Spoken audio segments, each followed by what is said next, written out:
Hey guys, it's Sarah here. Welcome back to my channel. Today we are going to be talking about the Beauty Blender.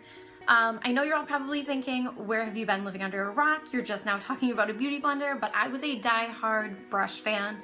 I liked the artistry aspect of a brush. I preferred brushes, and I had an instant where my favorite brush, the bristles were starting to actually pull out, and I was really disappointed about it.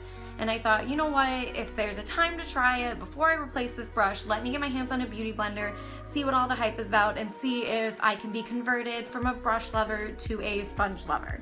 So this video is just gonna be giving you a little bit of info, some frequently asked questions, and a little demo about how to use it. So if you guys would like to see that, go ahead and keep on watching. So there are a lot of makeup sponges on the market. The Beauty Blender is a little bit different. First of all, it is a latex-free sponge, which is good for two reasons. Number one, it's good because a latex allergy is actually a very common allergy you run into doing makeup. And also it's nice because latex is a absorbent material by nature.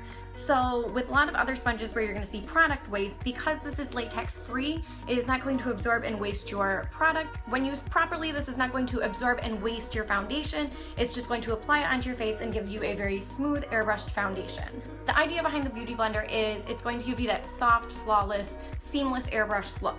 The technique I'm going to use is a pounce and roll, which is really the best way to use it. That way you're going to get a 360 coverage. It's not just going to be streaked and spread out in one direction. Even like when you buff with a brush, you're not going to get quite as much of an airbrush look as you can with a sponge. Now these can be reused daily. They should last you about 3 months. Clean yours every so often. I personally bought the Beauty Blender brand cleanser that came along with it. I got them at Sephora. So I've been using this. I think it works great. Just a note, if you're going to use a different cleanser, do not use anything with salicylic or glycolic acid in it, because that can actually break down and eat your sponge. So be careful of that. But I'm gonna go ahead and show you guys a demo of how I use it, and then I'm also gonna show you how to clean and care for your Beauty Blender. So here's what your cute little Beauty Blender will look like in the package. You can see it's tiny and squishy when you first get it out. What you want to do is turn on some water or get a cup of water, and you want to squeeze it under the water or in the water so that it starts to absorb it. You're going to see it is going to grow in size and get a lot bigger and softer and squishier. You want to make sure you wring it out really well. I always take a little piece of tissue and just make sure all the excess water is out before I use it. Now I'm going to start, just so I don't waste any product, by dotting my foundation on my face rather than on the sponge. So after I get it all over where I need it to be, you're going to see I'm going to start doing that pounce and roll motion. I'm going to use the larger side since I'm working on larger pieces of my face, and I'm just going to press it on and then roll it so I'm really getting that 360 coverage on all the pores and surfaces of my skin.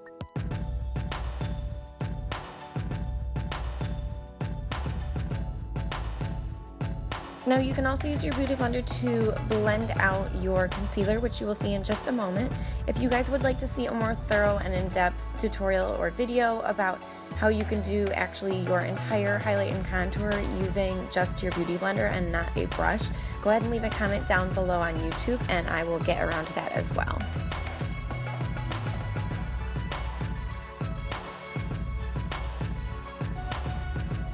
As you can see, the Beauty Blender is great and a quick and easy way to get that soft, airbrushed, blended look without a ton of brushes.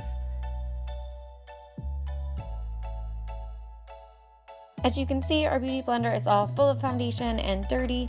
So what we want to do is get it damp first. So you're going to turn on the water, just squeeze it under there a few times, and then you're going to push the Beauty Blender down into the top of the cleaner bottle.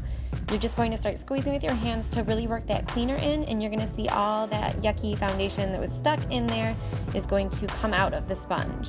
So I just keep going ahead and doing this until you see the water starting to run clear, and then I also squeeze out as much water as I can and use a tissue again just to get out all the excess.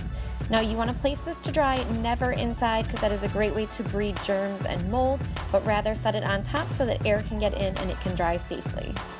I hope you guys enjoyed this video today. Make sure to give it a thumbs up. Leave me some comments down below what you thought and what else you would like to see. If there's any other products you'd like to review, go ahead and drop it in the comments on YouTube, and maybe I'll get around to reviewing some other products you're thinking of purchasing. Other than that, I will talk to you guys later. Bye.